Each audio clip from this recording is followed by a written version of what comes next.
Beaucoup de croyants prient, chantent, parlent en langue, assistent aux réunions, mais restent vaincus, frustrés, instables et effrayés. Dans cet extrait percutant, William Branham dévoile l'erreur spirituelle qui détruit des milliers de chrétiens. Rester dans les émotions, dans les dons, dans les manifestations, sans entrer dans la présence de Christ, là où la peur tombe, où l'amour était réel, où la vie est transformée. Branham explique pourquoi tant de croyants imitent les expériences spirituelles, mais échouent à vaincre leur caractère, leur haine, leurs préjugés, leur manque d'amour. Si tu veux comprendre pourquoi ta marche chrétienne bloque et comment vivre réellement dans la lumière de la Shekinah, alors écoute chaque phrase de ce message.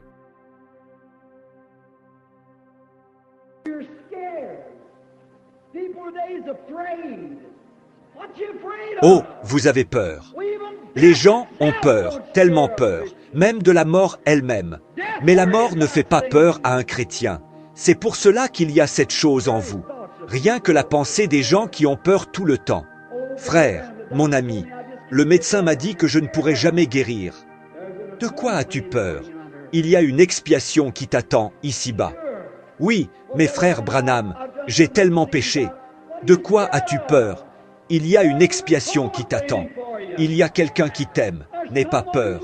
Les paroles constantes de Jésus, ne crains point. Je suis celui qui était mort, qui est vivant de nouveau, et vivant au siècle des siècles. Ne crains point. Crée cette atmosphère autour de toi. Obtiens cette atmosphère. Lui, c'est un méthodiste. Lui, c'est un unité. Lui, c'est un trinitaire. Lui, c'est ceci ou cela. Chasse ça de ta pensée. Je l'aime, c'est mon frère. Elle, c'est une catholique. Elle, c'est une protestante. Elle, c'est... ôte ça de ta pensée. Crée une atmosphère autour de toi. Tu n'y arriveras jamais en restant dehors, dans le parvis extérieur. Il faut d'abord entrer en Christ, vivre dans sa présence. La Bible parle de celui qui vaincra. Je lui donnerai un nom nouveau. Je mettrai mon esprit en lui.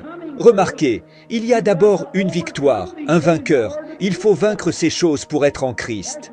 C'est là que l'Église échoue à un point. Vaincre le tempérament, vaincre les différences, vaincre les préjugés d'Église, vaincre la haine. Beaucoup de gens ce soir qui crient, qui parlent en langue, qui courent dans les allées et qui haïssent leurs voisins. Frère, tu es encore perdu. C'est dur à dire, mais c'est la vérité. Vaincre, tu ne peux vaincre que lorsque tu peux dire « J'ai renoncé à moi-même pour la gloire de Dieu ». Oui, mais regarde ce qui se passe d'un jour à l'autre. Tu te retrouves tout desséché, tout racorni spirituellement. Viens ici, là où la manne est fraîche tout le temps. Que ton voisin te traite bien ou mal, tu l'aimeras quand même. C'est juste. Qu'il soit d'accord avec toi ou non, tu l'aimeras quand même. C'est là que tu dois en arriver. C'est une vie cachée. C'est une vie consacrée, c'est une vie voilée au monde. Tu es séparé des choses du monde. Tu ne vis plus qu'en Christ. Vous voyez ce que je veux dire, Église? Je ne veux pas blesser vos sentiments, mais je devrais me tenir avec vous, un jour, au jugement, et je serai responsable si je ne dis pas la vérité lorsque je la connais. C'est juste. Oh, je crois à tous les cris de joie. Je crois au parler en langue. Je crois à ces choses. Mais, frère, ce n'est pas tout ce qui va avec. Non, ce n'en est qu'un des attributs. Aie d'abord la réalité, et elle produira le reste. Beaucoup viendront à moi en ce jour-là, disant « Seigneur, n'ai-je pas fait ceci? N'ai-je pas chassé des démons? N'ai-je pas fait beaucoup de choses en ton nom ?» Et il dira « Retirez-vous de moi, vous qui pratiquez l'iniquité. Je ne vous ai jamais connu.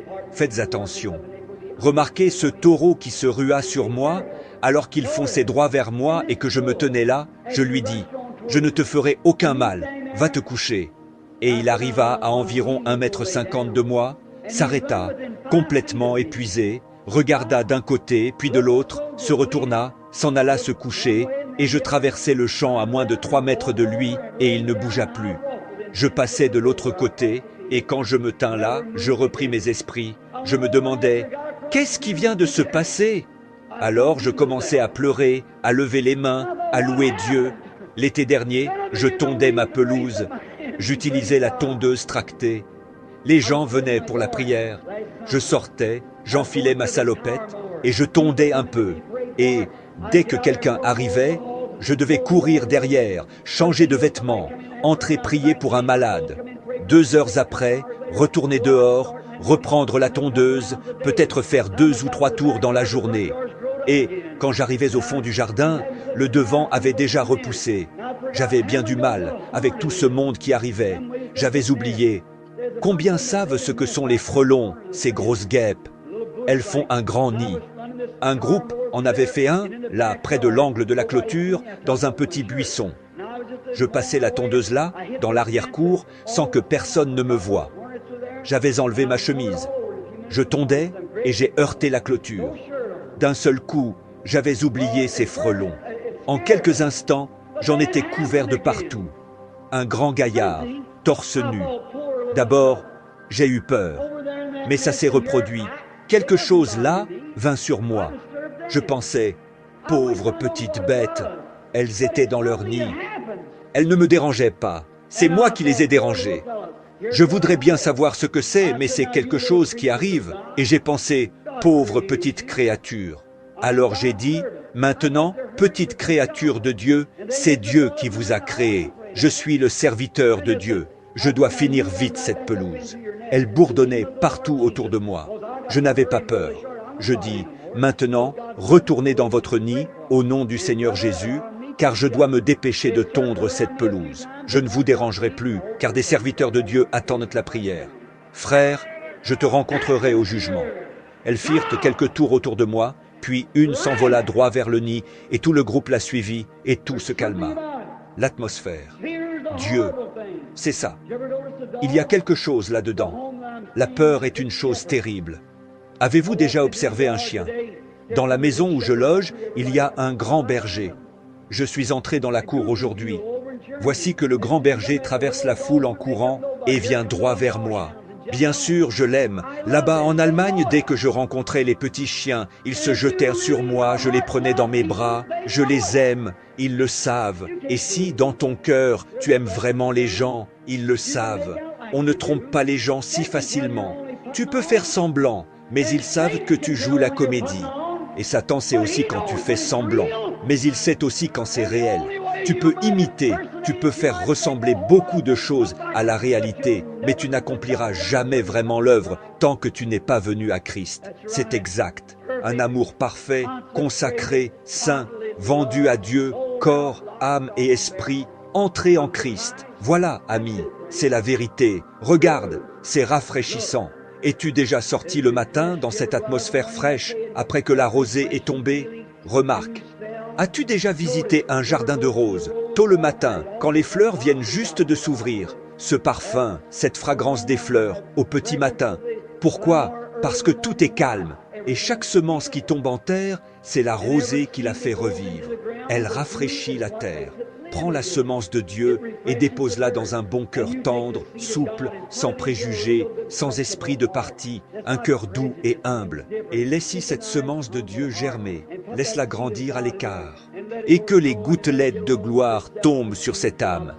Tu verras le chrétien le plus doux, le plus humble, le plus gentil de ton quartier que tu aies jamais vu. C'est vrai, et c'est cela que nous voulons. C'est cela dont le monde a besoin. C'est juste. Mes amis chrétiens, remarque encore, là-dedans, il y avait une vie. Dehors, dans le parvis extérieur, là où était la congrégation, le peuple régulier, ils avaient les étoiles, ils avaient la lune. Je dois me dépêcher, mais écoutez bien cette dernière remarque. Dehors, là, de quelle lumière disposaient-ils? Ils avaient la lumière des étoiles, la nuit, la lumière de la lune, le jour, la lumière du soleil. À tout moment, un nuage pouvait passer et tout bouleverser. Ils ne voyaient plus au-delà des murs. La nuit, les nuages pouvaient cacher la lune et les étoiles. Le jour, le soleil pouvait rester caché des jours et des semaines. C'est ainsi qu'est l'expérience de ceux de dehors. C'est vrai qu'un petit problème surgisse et vous rétrogradez. Vous partez par-ci, par-là.